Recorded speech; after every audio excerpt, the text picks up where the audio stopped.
مجھے بتایا کہ جو ہم کام کرتے ہیں وہ غلط ہے، اس میں صرف اور صرف اذیت ہے، دنیا میں بھی اور آخرت میں بھی۔ آپ پڑھی لکھی، آپ اپنی آخرت بنانا شروع کر دیں۔ تو بس میں نے اسی دن سے جو ہے ساری رات روتی رہی ہوں، صبح اٹھی ہوں، غسل کیا، نوافل پڑھنے شروع کر دیے۔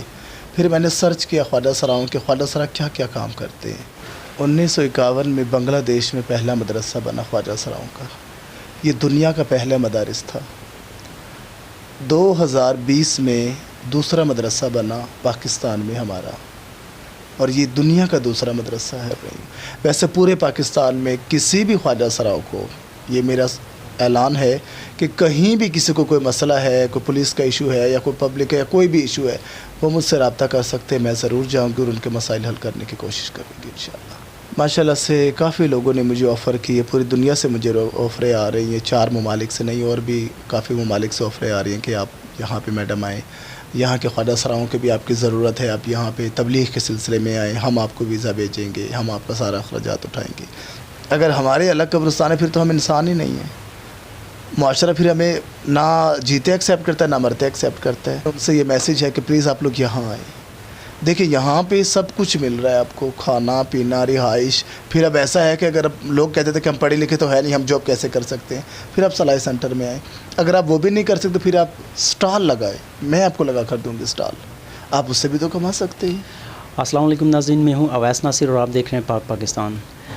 ناظرین، آج ہم آئے ہیں اسلام آباد میں، تو آپ کو ایک ایسی سٹوری آپ کو شو کروانے جا رہے ہیں کہ آپ دیکھ کر حیران رہ جائیں گے۔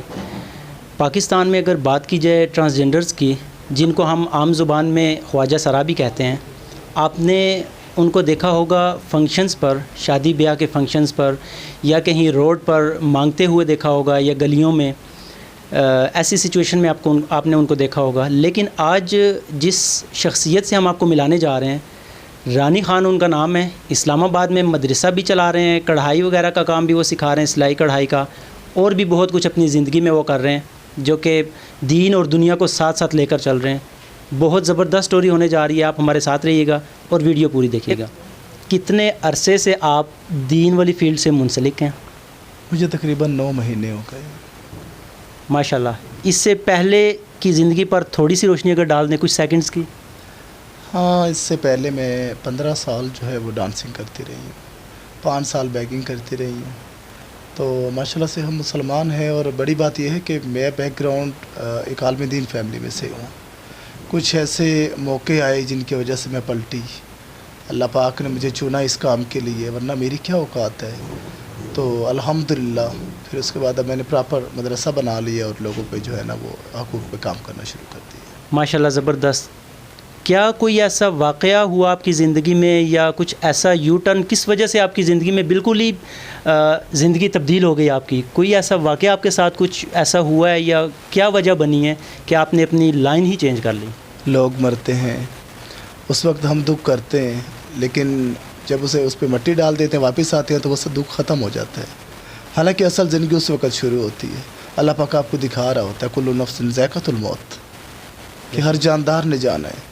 تو بس ایک میری سہیلی تھی ایسے جو اس دنیا سے رخصت ہوئی، پھر خواب میں وہ میری زندگی میں آئی، مجھے بتایا کہ جو ہم کام کرتے ہیں وہ غلط ہے، اس میں صرف اور صرف اذیت ہے، دنیا میں بھی اور آخرت میں بھی۔ آپ پڑھی لکھی، آپ اپنی آخرت بنانا شروع کر دیں۔ تو بس میں نے اسی دن سے جو ہے ساری رات روتی رہی ہوں، صبح اٹھی ہوں، غسل کیا، نوافل پڑھنے شروع کر دیے۔ پھر میں نے سرچ کیا خواجہ سراؤں کہ خواجہ سرا کیا کیا کام کرتے ہیں۔ کافی NGO بنی خواجہ سراؤں کے، لیکن مدارس دین کا ہی نہیں تھا خواجہ سراؤں میں۔ تو میں نے کہا کیوں نہ یہ میں ہی اسٹینڈ لے لوں۔ ایک تو میں بیک گراؤنڈ فیملی سے بھی اچھی ہوں، اور میں ماشاءاللہ سے اسکول کی تعلیم تو میں پڑھ نہیں سکی، لیکن دینی تعلیم میں ماشاءاللہ پڑھی ہوئی تھی، کیونکہ میری فیملی اچھی تھی، بیک گراؤنڈ میرا اچھا تھا۔ تو پھر میں نے جو ہے نا یہ کام سٹارٹ کر لیا۔ ماشاءاللہ زبردست۔ کون سے علاقے سے آپ کا تعلق ہے؟ میں چنیوٹ سے ہوں۔ گھر چکر لگتا رہتا ہے آپ کا؟ جی نہیں، مجھے ایک بہت لمبا عرصہ ہو گیا میں گھر نہیں گئی۔ والدین حیات ہیں آپ کے؟ جی الحمدللہ۔ لاسٹ ٹائم جب بھی گئی تھی والدہ والد سے ملاقات ہوئی آپ کی؟ دیکھیں والد جو میرے ہیں وہ اسلام آباد میں ہی ہوتے ہیں، یہاں ان کے سسٹر تھے ان کے پاس ہوتے تھے وہ، اب ان کا بھی انتقال ہو گیا، تو وہ مجھ سے ملتے ہیں، لیکن والدہ بھائیوں کی وجہ سے مجھ سے نہیں ملتی، اور مجھے تقریباً 12 سال ہو چکے ہیں میری والدہ مجھ سے نہیں ملی۔ یہ کوئی چھوٹا سا دکھ تو نہیں ہے، کہ اگر دنیا سے کوئی رخصت ہو جائے تو صبر آ جاتا ہے، زندہ رہ کر جو ہے وہ صبر نہیں آتا. دل کرتا ہے کہ ہم بھی ان سے ملیں، آخر وہ ہمارے ماں باپ ہے. اور پھر دوسرا آپ کو پتہ ہے کہ میں نے مدرسہ سٹارٹ کیا ہے تو مجھے پتہ ہے کہ والدین کے کیا کیا حقوق ہوتے ہیں. سب سے بڑا حق ہوتا ہی ماں کا ہے دنیا میں. اللہ تعالیٰ خود فرماتے ہیں اگر اللہ کو ڈھونڈنا ہے تو اپنی ماں کو دیکھ لو، رب مل جاتا ہے. وہ معصومیت، وہ خوبصورتی ماں جیسے ہی کیوں نہ ہو، لیکن آپ کے دل کی اور آپ کی آنکھوں کی ٹھنڈک ہوتی ہے. تو میں اس سے محروم ہوں. پھر آپ مدرسہ چلا رہے ہیں پاکستان میں، اگر میں غلط نہ ہوں تو یہ پہلا مدرسہ ہوگا خواجہ سراؤں کا جہاں پہ دین کی تعلیم، قرآن کی تعلیم حاصل کر رہے ہیں. وہ اس فیلڈ میں آ کر یا آتے ہوئے یا ابھی تک کتنی آسانیاں، کتنی مشکلات ہیں آپ کو؟ 1951 میں بنگلہ دیش میں پہلا مدرسہ بنا خواجہ سراؤں کا. یہ دنیا کا پہلا مدارس تھا. 2020 میں دوسرا مدرسہ بنا پاکستان میں ہمارا، اور یہ دنیا کا دوسرا مدرسہ ہے. اور کوئی بھی جد و جہد ہے آپ کو پتہ ہے اس میں بھاگ دوڑ تو کرنی ہوتی ہے. پھر اسپیشلی ہم جیسے گھٹیا لوگوں کے لیے اللہ کی طرف راغب ہونا بہت مشکل ہوتا ہے. نہیں، گھٹیا آپ نہیں کہہ سکتے، مخلوق تو اللہ کی ہیں. ہمارے لیے قابل احترام ہے آپ لوگ، اور ہم دل سے آپ لوگوں کی قدر کرتے ہیں. مدرسہ چل رہا ہے، آپ خود پڑھا رہے ہیں جتنے بھی ہیں اسٹوڈنٹس ان کو؟ جی الحمدللہ میں خود پڑھا رہی ہوں. کہیں میں نہیں ہوتی ہوں، کہیں دوسرے سائڈ شہر پہ ہوتی ہوں، وزٹ پہ گئی ہوتی ہوں، تو میرے جو طلباء جو 5-7 ہیں جنہوں نے قرآن مجید پڑھ لیا الحمدللہ، پھر وہ پڑھاتے ہیں. ماشاءاللہ، زبردست. سلائی کڑھائی کا بھی آپ کچھ سیٹ اپ ہے آپ کا، اس حوالے سے تھوڑا سا بتا دیں. جب ہم نے مدارس کا سٹینڈ لیا تو 2 لوگ تھے ہم. اس کے بعد نفری بڑھتی گئی، پھر کھانا پینا رہائش سب کچھ میں دیتی گئی. لیکن پھر میں نے سوچا کہ اگر کل مجھے کچھ ہو گیا تو یہ لوگ اپنے مستقبل میں کیا کریں گے. دین کے ساتھ ساتھ کھانا بھی ہوتا ہے، پینا بھی ہوتا ہے، پہننا بھی ہوتا ہے، اوڑھنا بھی ہوتا ہے. پھر ہم نے جو ہے وہ مختلف پروجیکٹ سٹارٹ کر دیے خواجہ سراؤں کے لیے، کہ جو پڑھے لکھے خواجہ سرا ان کو ضلع انتظامیہ میں ہم جاب دلوا رہے ہیں. ماشاءاللہ سے کچھ کر بھی رہے ہیں جاب. اور جو سلائی میں ہے مطلب تھوڑے بہت کاریگر تھے ان کے لیے ہم نے کاریگر بنا کے، تو کاریگر جو ہے ان کو مطلب آل راؤنڈر تھے وہ، اب وہ ماشاءاللہ سیکھ چکے ہیں کاریگروں سے. اب وہ سلائی سینٹر میں ہے.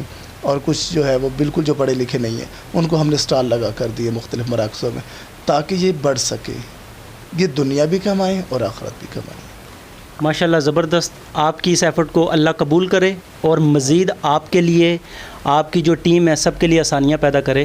آپ کچھ تعداد کا بتا سکتے ہیں کہ آپ کا یہ اسلام آباد میں جو مدرسہ چل رہا ہے کتنی کچھ تعداد ہے قرآن پڑھنے والوں کی اور سلائی سیکھنے والوں کی؟ ہمارے پاس ماشاءاللہ سے قرآن میں 48 خواجہ سرا رجسٹرڈ ہے، اور جن میں سے 21 خواجہ سرا جو ہے وہ روزانہ تعلیم حاصل کرتے ہیں، کیونکہ ان میں سے کچھ ایسے بھی ہے جو ماشاءاللہ پڑھ لکھ چکے ہیں. اور سلائی سینٹر میں 3 کاریگر ہے اور 6 ان کے ہیلپر ہیں، اور 3 خواجہ سرا وہ ہے جو باہر سے کپڑے لے کر آتے ہیں اور لے کر جاتے ہیں. 12 لوگ جو ہے وہ پراپر کام کر رہے ہیں اس میں بھی. ماشاءاللہ، زبردست. آپ نے کچھ مجھے نیچے بتایا کہ آپ کو آفرز آئیں ترکی سے، سعودی عربیہ سے یا کچھ اور ممالک سے. کس حوالے سے آپ کو آفرز آئیں؟ ماشاءاللہ سے کافی لوگوں نے مجھے آفر کی ہے، پوری دنیا سے مجھے آفریں آ رہی ہیں. 4 ممالک سے نہیں، اور بھی کافی ممالک سے آفریں آ رہی ہیں کہ آپ یہاں پہ میڈم آئیں، یہاں کے خواجہ سراؤں کے بھی آپ کی ضرورت ہے، آپ یہاں پہ تبلیغ کے سلسلے میں آئیں، ہم آپ کو ویزا بھیجیں گے، ہم آپ کا سارا اخراجات اٹھائیں گے. لیکن میں سمجھتی ہوں کہ سب سے پہلے میرے پاکستان کو میری ضرورت ہے. زبردست. میں اپنے پاکستان کے خواجہ سراؤں کو پہلے سٹینڈ کرنا چاہتی ہوں، اس کے بعد میں باہر جاؤں. آپ کے ایریا میں، راولپنڈی، اسلام آباد میں یا پاکستان میں کتنے کچھ خواجہ سرا ایسے ہیں اندازے کے مطابق جن کو آپ اس ٹائم پہ لیڈ کر رہی ہیں؟ 300 خواجہ سراؤں کو جن پہ میں کام کر رہی ہوں. ویسے پورے پاکستان میں کسی بھی خواجہ سراؤں کو یہ میرا اعلان ہے کہ کہیں بھی کسی کو کوئی مسئلہ ہے، کوئی پولیس کا ایشو ہے یا کوئی پبلک ہے یا کوئی بھی ایشو ہے، وہ مجھ سے رابطہ کر سکتے ہیں. میں ضرور جاؤں گی اور ان کے مسائل حل کرنے کی کوشش کروں گی انشاءاللہ. صحیح ہے. ابھی بھی آپ نے بتایا آپ کی فیلڈ چینج ہو گئی، آپ ماشاءاللہ سے دینی فیلڈ میں آ گئے ہیں، اچھا کام کر رہے ہیں اپنے کمیونٹی کے لوگوں کے لیے. کوئی پیغام دینا چاہتے ہیں جو فنکشنز پر جاتے ہیں خواجہ سرا یا مانگتے ہیں یا اپنی اسی لائف میں مگن ہیں، ان کے لیے کوئی پیغام ہے؟ ان کے لیے دعا ہے میری کہ اللہ کرے وہ بھی جلد از جلد اس طرف راغب ہو جائیں، دین کو بھی وقت دیں، دین کو بھی سمجھیں، نماز پڑھا کریں، روزے رکھا کریں، اور جو مانگتے ہیں ٹھیک ہے، اگر کوئی خواجہ سرا بوڑھا ہے وہ مانگے گا نہیں تو وہ کیا کرے گا، لیکن جو جوان مانگتے ہیں، خدا را آپ اگر میں آپ کو حدیثات بیان کروں اس مانگنے میں تو یہ ایک بہت بڑا گناہ ہے. تو میری کیا اوقات ہے، میں اگر کوئی بات کروں گی تو لوگوں کو برا لگے گا، ہمارے خواجہ سراؤں کو برا لگے گا، بیگنگ کرنے والوں کو. لیکن میرا ان سے یہ میسیج ہے کہ پلیز آپ لوگ یہاں آئیں. دیکھیں یہاں پہ سب کچھ مل رہا ہے آپ کو، کھانا پینا، رہائش. پھر اب ایسا ہے کہ اگر لوگ کہتے تھے کہ ہم پڑھے لکھے تو ہے نہیں، ہم جاب کیسے کر سکتے ہیں، پھر آپ صلاحی سینٹر میں آئیں. اگر آپ وہ بھی نہیں کر سکتے پھر آپ سٹال لگائیں، میں آپ کو لگا کر دوں گی سٹال، آپ اس سے بھی تو کما سکتے ہیں. جی ناظرین، تو یہ ان کا اعلان بھی ہے، پیغام بھی ہے. جتنے بھی خواجہ سرا ہیں ایریا میں، راولپنڈی، اسلام آباد یا پاکستان میں، اگر کوئی اس فیلڈ میں آنا چاہتا ہے یہ فلی سپورٹ کریں گے، ان کو سٹال لگا کر دیں گے یا سلائی کڑھائی ان کو سکھائیں گے، دین کی تعلیم بھی دینے کے لیے تیار ہیں، اور جتنا ہو سکے ان کو بیک یہ دینے کے لیے تیار ہیں. آپ نے بتایا کہ عمران خان صاحب کو آپ نے کوئی اپلیکیشن دی ہے، وہ ذرا کائنڈلی بتا دیں کس حوالے سے، کیا اس اپلیکیشن میں آپ نے دیا تھا ان کو؟ ہم نے دیکھیے ہمارے خواجہ سرا ہے جو بیمار رہتے ہیں، جو بوڑھے ہو جاتے ہیں، جن کو معاشرہ ایکسیپٹ نہیں کرتا یا وہ خود بیگنگ بھی نہیں کر سکتے. ایک وقت ایسا آتا ہے کہ وہ کس سے مانگ بھی نہیں سکتے ہوتے ہیں. تو ان خواجہ سراؤں کے سب سے زیادہ احساس پروگرام کی ضرورت ہے.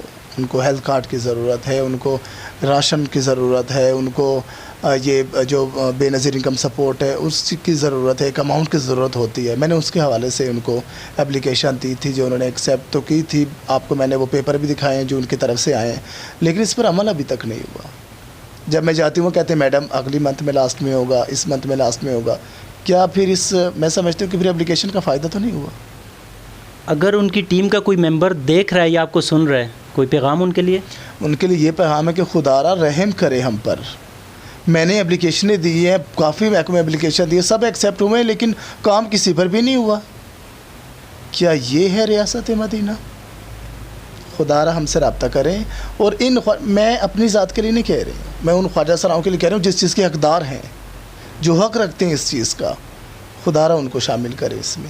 ان کو بھی جو آپ نے یہ نیک کام شروع کیا، اس نیک کام میں ان کو بھی آپ شامل کریں، ان کو بھی اس نیکی میں جو ہے وہ آپ حصہ ڈالیں.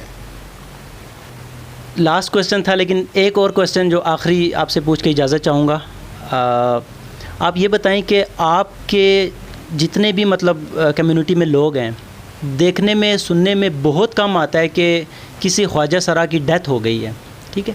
اس معاملے میں آپ اگر کسی ممبر کی ڈیتھ ہو جاتی ہے تو آپ کا کیا طریقہ کار ہوتا ہے دفنانے کا، یا جس طرح باقی سب ایک نارمل قبرستان میں جہاں پہ آپ کا بھی کیا وہاں پہ کیا سسٹم ہوتا ہے، کہاں پہ دفناتے ہیں، کیا سارا سسٹم ہوتا ہے؟ اگر کتا مر جاتا ہے تو اسے روڑی پہ پھینک دیا جاتا ہے، یا کچھ اچھے لوگ ہوتے ہیں انہیں جنگل میں پھینک دیتے ہیں. تو اگر ہم انسان نہیں ہیں، پھر اگر ہمارے الگ قبرستان ہے پھر تو ہم انسان ہی نہیں ہیں. معاشرہ پھر ہمیں نہ جیتے ایکسیپٹ کرتا ہے نہ مرتے ایکسیپٹ کرتا ہے. میں پہلے بھی واضح کر چکی ہوں، کافی میرے انٹرویو ہوئے ہیں، بہت سارے انٹرویو اسی موضوع پہ ہوئے ہیں. میں نے یہی کہا ہے کہ خواجہ سرا اپنے ماں باپ کے لیے وہ اولاد ہی ہوتا ہے، اور ماں باپ ان کو نرینہ اولاد سمجھتی ہے. ماں باپ نے جو نام دیے ہوتے ہیں اگر وہ فوت ہو جاتا ہے تو دیکھیے اگر کسی کا نام مبشر حسن ہے، وہ فوت تک اس کا نام مبشر حسن ہے، تو کسی کو کیا پتہ کہ یہ وہ خواجہ سرا تھا. اس کا تو نام وہاں چمبیلی تھا، یہاں اس کا مبشر حسن نام ہے. تو اس طرح سے جو ہے نا یہ مسائل ہوتے ہیں کہ ہاں خواجہ سرا جو ہے وہ حقیقت میں اپنے بچوں کا تو نرینہ اولاد ہی ہوتا ہے. اگر وہ فوت ہو جاتا ہے گھر میں تو وہ اس طرح دفناتے ہیں. ہاں اگر کچھ ایسے ہیں جو مطلب میڈیا نے جن کو اٹھایا ہوا ہے جو فوت ہوئے اور گرو کلچر نے ان کو دفنایا، تو جو کلچر ان کو دفناتا ہے وہ اپنے طریقوں سے دفناتا ہے. پھر وہاں پہ آپ لوگ سوالیہ نشان اٹھاتے ہیں. میں سمجھتی ہوں کہ اگر آپ قرآن و حدیثوں کی روشنی میں دیکھیں تو قرآن کے 30 سپاروں میں خواجہ سرا کا ذکر کہیں نہیں ہے. ماشاء اللہ سے میں ترجمہ کرتی رہتی ہوں، مجھے شوق ہے اس چیز کا. میں نے نہیں سنا، اگر کسی نے سنا ہے تو پھر مرد اور عورت دو طرح کے وہ جنازے ہوتے ہیں. خواجہ سراؤں کا بھی پھر یہی ہوتا ہے. اب کوئی یہ تو نہیں کہے کہ وہ ٹرانسجینڈر ہے اس کا یہ جنازہ ہو رہا ہے، یہ اعلان خواجہ سرا کا ہو رہا ہے. نہیں، یہ اعلان فلاں بندے کا ہو رہا ہے، یہ فلاں بندی کا ہو رہا ہے. بہت شکریہ جی آپ کے ٹائم کا. ڈھیر ساری نیک خواہشات اگین آپ کے لیے. اور ناظرین آپ نے ان کی باتیں سنی، آپ نے یقیناً یہ جج کر لیا ہوگا کہ ماشاءاللہ سے کافی ٹیلنٹڈ بھی ہیں، ایجوکیشن بھی، اور بہت ماشاءاللہ سے زبردست نالج رکھنے والے ہیں یہ. تو فی الحال ابھی تک کے لیے اتنا ہی. اپنے میزبان اویس ناصر کو اجازت دیں اور دیکھتے رہیے پاک پاکستان. اللہ حافظ.